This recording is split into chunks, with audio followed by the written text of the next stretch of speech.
Uy, sandali lang. Huwag niyo munang scroll. Baka kasi eto na yung sign na dapat ibalik niyo na si God sa una, gitna, at sa likod ng buong buhay niyo.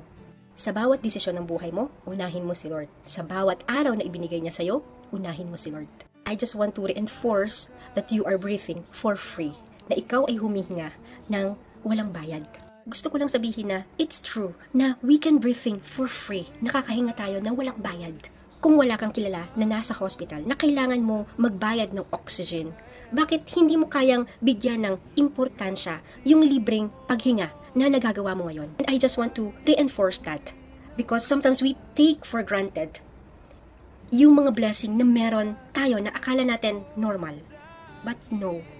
Kapag nasa hospital bed ka, may kilala ka, nanay mo, tatay mo, at kailangan mo bumili ng tangke ng oxygen para lang mabuhay sila. Huwag mo nang antayin yun. Be thankful for what you have.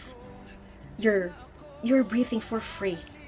The Lord deserved all the glory for that. So when you wake up, please, I beg you, thank the Lord that you are alive and breathing for free. Yun lang po. Salamat.